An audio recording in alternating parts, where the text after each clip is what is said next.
السلام علیکم، بسم اللہ الرحمن الرحیم، نحمدہ و نصلی علی رسولہ الکریم۔ سورہ توبہ کے 13 مرکزی موضوعات میں سے ہمارا پہلا مرکزی موضوع اللہ تعالیٰ ہے۔ اس کے 5 ضمنی موضوعات ہیں، جس میں سے تیسرا ضمنی موضوع ہے غفور الرحیم کن کے لیے ہے۔ اللہ غفور الرحیم ہے۔ قرآن میں بار بار اللہ نے کہا ہے اللہ غفور الرحیم ہے، لیکن کن کے لیے؟ ہمارا تقیہ کلام بنا ہوا ہے وہ جی اللہ غفور الرحیم ہے، جو مرضی کرتے جو جیسے مرضی کرتے جو خرابی کرتے ہو اللہ غفور الرحیم ہے، اللہ نے سب کو معاف کر دیں، اللہ 70 معاف سے زیادہ۔ یہ ساری باتیں ٹھیک ہے، لیکن اللہ نے قرآن میں بار بار بتایا ہے کہ کن کے لیے غفور الرحیم ہے۔ یہ 4 یہاں پہ پوائنٹس ہیں سورۃ توبہ میں سے۔ باقی قرآن میں بھرا پڑا ہے چیزیں کہ اللہ غفور الرحیم ہے کن کے لیے۔ تو یہ اگر ہم نہیں سمجھیں گے اور ایک ٹیمے پہ رہیں گے کہ اللہ غفور الرحیم ہے ویسے ہی معاف کر دے گا، ہم جو مرضی کرتے رہیں، تو یہ کام نہیں ہونا۔ کہ آیت نمبر 5 کو دیکھیے، خود دیکھیے گا اللہ نے کہا پھر وہ توبہ کریں اور قائم کریں نماز کو اور دیا کریں زکوٰۃ، بے شک اللہ بخشنے والا مہربان ہے۔ تو اللہ نے کہا ان کو اگر جو نہیں دیتے نماز پڑھتے اور زکوٰۃ نہیں دیتے ان کو پکڑ لو، اگر یہ دیں نماز قائم کریں، توبہ کریں، نماز قائم کریں اور زکوٰۃ ادا، تو پھر چھوڑ دو ان کا راستہ، پھر انہیں تنگ نہ کرو۔ تو کن کے لیے غفور الرحیم ہے اللہ؟ یہ 3 شرائط یہاں پہ اللہ نے بیان کی ہے۔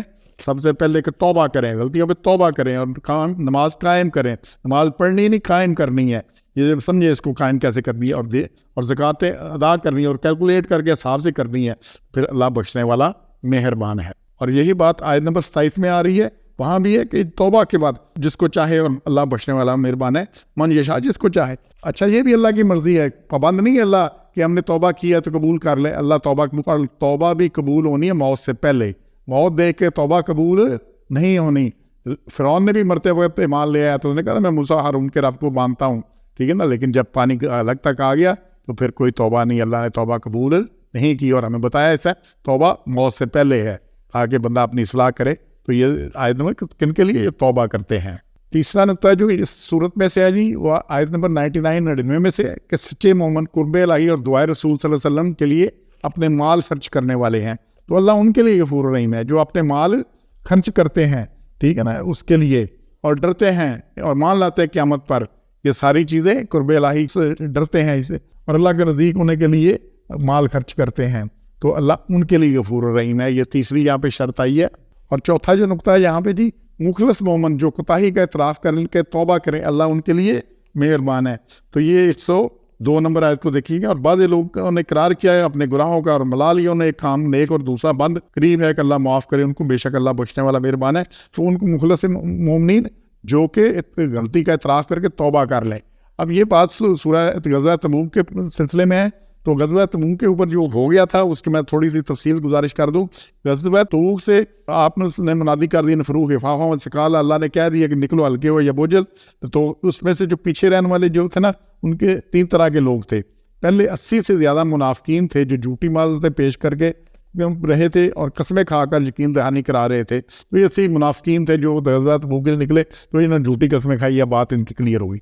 دوسرے تھے حضرت ابو لبابہ رضی اللہ تعالیٰ عنہ، جو ہجرت سے پہلے بیعت عقبہ کے موقع پر اسلام لائے تھے، پھر بدر اور دوسرے مارکوں میں شریک رہے، تبوک کے موقع پر پیچھے رہ گئے، اور ان کے 6 ساتھی جن کا سابقہ طرز زندگی بے داغ تھا، ان لوگوں نے اپنے آپ صلی اللہ علیہ وسلم کی بازپور سے پہلے ہی اپنے جرم کا اعتراف کرتے ہوئے اپنے آپ کو مسجد نبوی کے ستونے سے باندھ لیا، اور اپنے آپ پر نیند اور فرد و نوش حرام کر لیا، اور قسم کھائی کہ جب تک رسول اللہ صلی اللہ علیہ وسلم خود ان کو اپنے ہاتھ سے نہیں کھولیں گے وہ اسی طرح بندے رہیں گے۔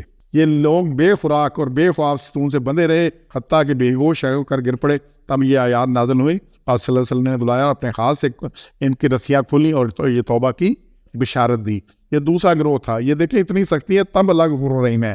تیسرا تھا جی جو تھے وہ حضرت کعب بن مالک رضی اللہ تعالیٰ عنہ اور ان کے 2 ساتھی حضرت ہلال بن امیہ رضی اللہ تعالیٰ عنہ اور مرارہ بن ربیع رضی اللہ تعالیٰ عنہ تھے۔ یہ تینوں بھی پکے مومن تھے۔ انہوں نے بھی رسول اللہ صلی اللہ علیہ وسلم سامنے کوئی عذر یا بہانہ پیش نہیں کیا، بلکہ سچی بات بتا دی کہ ان کے معاملہ کو رسول اللہ صلی اللہ علیہ وسلم نے دعا میں ڈال دیا۔ ان کا قصہ آیت 118 میں تفصیل سے بیان کیا گیا ہے۔